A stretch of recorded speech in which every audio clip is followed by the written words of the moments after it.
In this Vex for Life video, I'm going to be talking about my hands-on impressions with Crimson Desert. I got to play at Gamescom about 2 weeks ago again.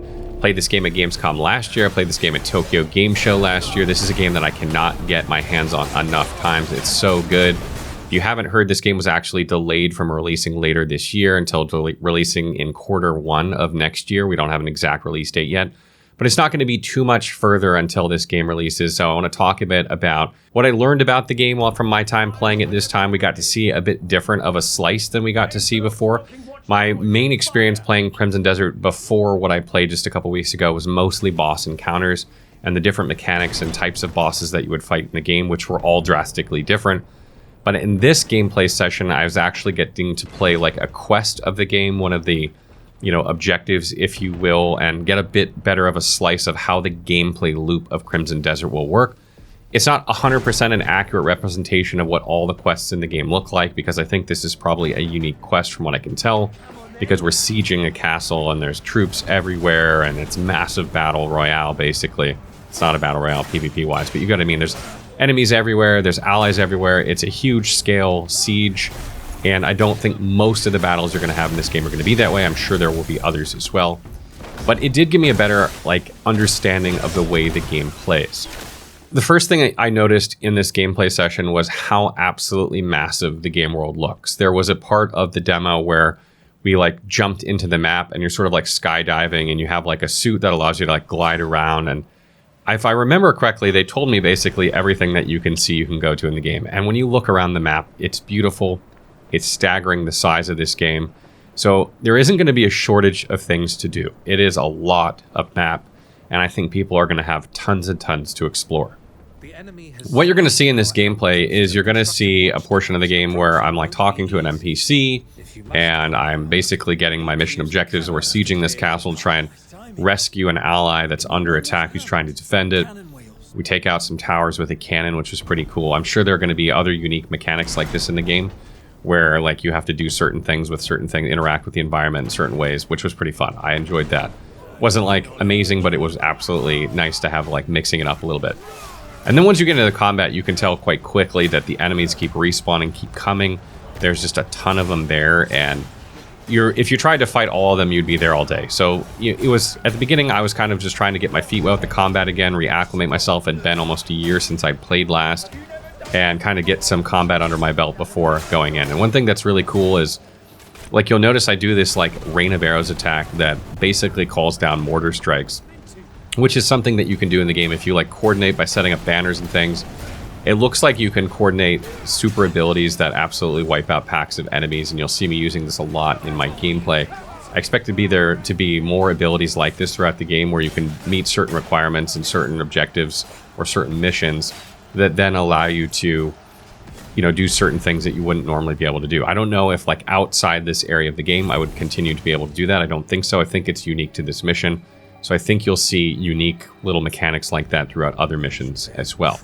And I do a little bit of horseback riding in this mission, allowing you to traverse. Mounts are going to be a thing in this game. You can just summon your mount, and you can even sit down on your mount, which is kind of cool. I do expect there to be other modes of transportation besides mounts in this game from what I've seen. Obviously, there's the skydiving bit, there's the mount bit. I think you probably have other ways you can traverse the map as well, just given the natural size of it. It would be quite shocking if that wasn't the case. So one of the things that you really get to experience from this massive battle is really fighting many, many enemies at the same time. This is not something that's uncommon. Even in the previous build of the game, there was a small section besides the bosses that had many, many enemies at once. The game seems to handle this very well. It does take a little practice, in my opinion, to get used to, moving around and fighting certain enemies. But it does a really good job of kind of anticipating, if you will, what you're trying to do. So the game kind of helps you out and moves you in the right direction a little bit. It feels like it's kind of dictating what the camera is doing based on what the logical thing would be to do. It doesn't always get it right, but it does more often than it's not. So things typically feel pretty good when you're fighting multiple enemies. And obviously this fight comes to a conclusion with a boss fight, and this boss fight has kind of a gimmick mechanic. If you'll see in my gameplay, he's not taking very much damage, and I'm trying to figure out why I'm not doing very much damage. And there's a bit of a gimmick mechanic where you can lift up a column. This is kind of a mechanic that the mission was teaching you throughout of it, where you lift up this column and then you kind of smash him after you stagger him, because he has a stance bar or a stagger meter. And once you fill up that meter, he's kind of stunned for what you will for 5 seconds or something like that. Give you enough time to like smash him with his pillar for massive damage. Fortunately, I didn't quite figure that out until way further into this fight because I'm just stubborn and usually just try and fight my way through things instead of logic my way through them. But there are boss fights in this game, as we saw in the previous demo, that have gimmick mechanics where like you can't just straight up fight them. You have to do certain things to deal damage to them. I don't know how many bosses are in this game, but I've seen probably half a dozen or so bosses already. So I'm expecting the boss fights of this game to be a huge staple of what's going on. Like that's going to be some of the most memorable things that you do in this game. So I can't wait to see how many of those are. I don't expect all of them to be gimmicks, but I imagine, maybe a quarter of them will be based on what I've seen so far, which is a good number. Hopefully those mechanics are not too tedious and that they're also really fun. So I don't think there are going to be like dialogue choices in this game, like there are quests, but I think basically the way that it works from what I've seen, don't quote me on this, but it feels like you're just going to be able to assist people. If you played Hell Is Us recently, then you'll kind of know what I mean. Like there's NPCs that give you side quests that you just either do or you don't do. There's no like, oh, I'm going to assist you in this way or that way or decide what your fate is. It's just like you do the quest or you don't. I sort of feel like this game is going to have side quests in the same vein based on what I've seen so far. I don't know if this is 100% true, but it's just my gut from what I've seen. And I think that's probably why this game is being marketed more as an action-adventure game or an action game rather than an action RPG. Even though we have got to see a bit of the menu and we do know that there's equipment in the game, there are weapons and armor and different weapon types you can use and sets and things like that that are supposed to have bonuses. Like there is a lot of things that you can do in terms of build variety with your character, it looks like, from what I've seen. So, your playstyle is going to vary from player to player, what weapon sets they use, what armor sets they use, which I really love about this game, by the way. But it doesn't seem like there's a lot of decisions to be made from a role-playing aspect that you're going to, your world state's going to be drastically different than someone else's world state. So I think that's probably why it's being marketed more as an action-adventure title than action RPG. From what I've seen so far, Crimson Desert's graphics are not the greatest graphics. They're certainly good, don't get me wrong, they're very good. But out of all the games I saw at Gamescom, it was definitely not like the best. It was definitely in the top half for sure. And you can tell from the art direction of the game that this is being developed by an Eastern studio, that it has a bit of a Eastern studio trying to do a Western vibe to it. It's a little bit in there. If you've ever played any like Eastern Asian MMOs, you can kind of see a similar, graphic style to it as they try and take on a Western approach. So it has a little bit of that. I don't mind that. I live in Asia, so I love that. And, I love Western RPGs as well. So a little bit of a blend there is kind of the art direction of the game. But the graphics are not as strong as maybe some other games. I think probably one of the reasons for that is that this is a massive, massive game in terms of land area. And I think, anytime you get an open world game that's that size, you kind of have to sacrifice a little bit of graphics or you have performance problems. I didn't see any performance issues while I was playing, so that's really good news. Obviously, we were probably playing on a very, very beastly PC, but at least I didn't see any. Anytime you see some in a presentation or a demo, that's worrisome, right? Like, if they can't even get rid of them for the demo, that makes you worry. Saw that with Avowed, saw that with a few other games.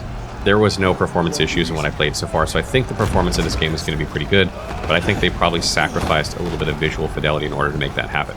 The combat of this game is really where it's at. I think anyone who's seen the gameplay of this, the combat is the highlight of this game, and the amount of things you can do in combat of this game is staggering.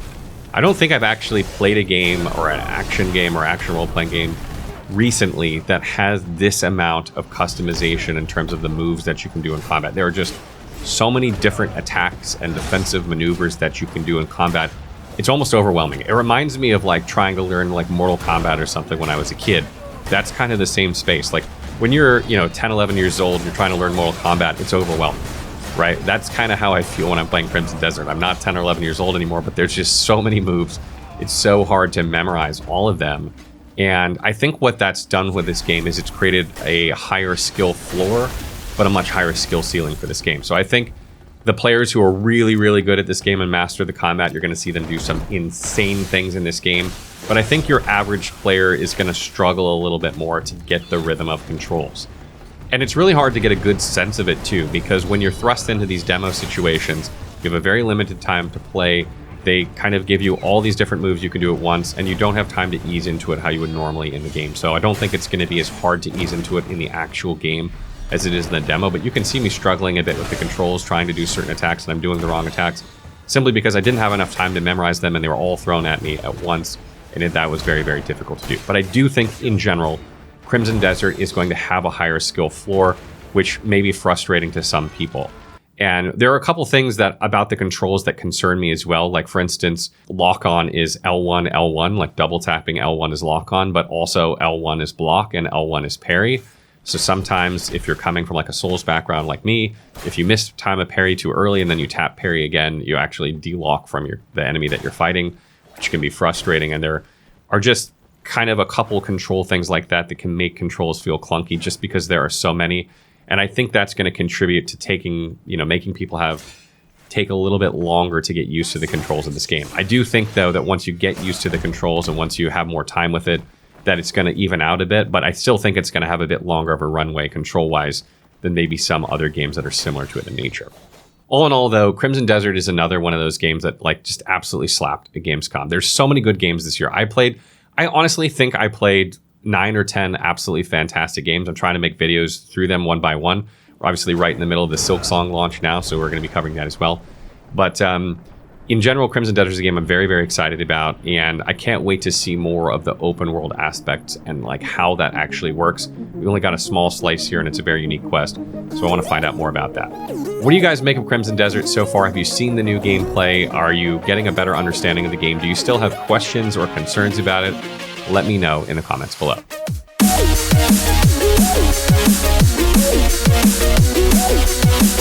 right back.